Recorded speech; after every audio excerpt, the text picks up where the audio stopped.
I'm Clark Speaks, the catastrophic injury lawyer. Welcome to The Verdict.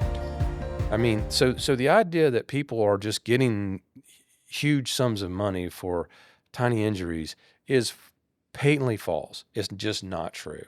In order to get those kinds of sums, there has to be injury and damage and cost that would justify it. And there is a whole nother law firm on the other side that is very good. So there's a hand for these higher value claims. There are a small short list of firms, defense firms, like most personal injury firms. I mean, anybody can do a claim where any personal injury for law firm can do a claim where somebody's rear-ended and they go to the physical therapy or chiropractor in the ER and I like to think that we do that better and all that, but there's argument. There's a handful of firms, maybe more than a handful, but there's fewer firms that can do high value claims and get the actual value of those claims, build those claims and have those relationships and know how to present that information and tell that story effectively and all that. There's fewer defense firms that can do it too. So the list of defense firms that defend against those cases is relatively short. There's a few in each region. Maybe there's a few around, Wilmington. There's a few around Charlotte, more obviously because it's bigger. A few around Raleigh, a few around Greenville, a few around Greensboro, that kind of thing. Maybe some around Asheville. There are just a fewer firms that are capable of defending those things and have those relationships and have those experiences and all that. So, but they are really good at what they do, I mean, several of them were in my class in law school, and they are real good at what they do. They are my personal friends, although we argue professionally, but they are real good at what they do. And the idea that they're going to roll over and pay somebody $10 million because for no reason is ridiculous, and that's not going to happen. So as I'm reading this post this past week, my first reaction is very defensive. Like, you're trying to say that me or people that do what I do are liars or whatever,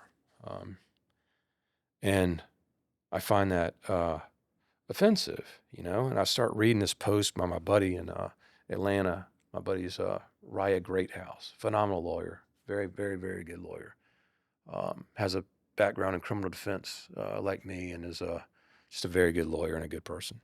But then I started thinking about it, and I'm like, shoot, on our website it said, it has, $20 million for this and $5 million for that and $3 million for this or whatever, and maybe that is misleading. So I felt like we had to do this podcast to be able to explain this further, because I don't want people to be misled. The value of that information is to show that if somebody is catastrophically injured, we have the experience to help them recover what is fair and reasonable under the circumstances. Not to suggest that a person who has a rear-end collision, a normal rear-end collision on Independence Boulevard in Charlotte or, Glenwood Avenue in Raleigh or Arundel Street in Moorhead or whatever is going to recover millions of dollars. That's not it at all.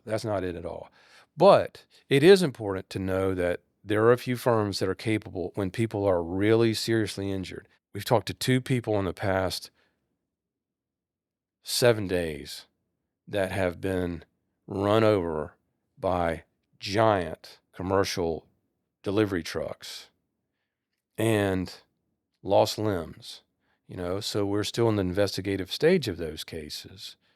But you can imagine if a person is, loses both legs in an accident, is hospitalized for weeks.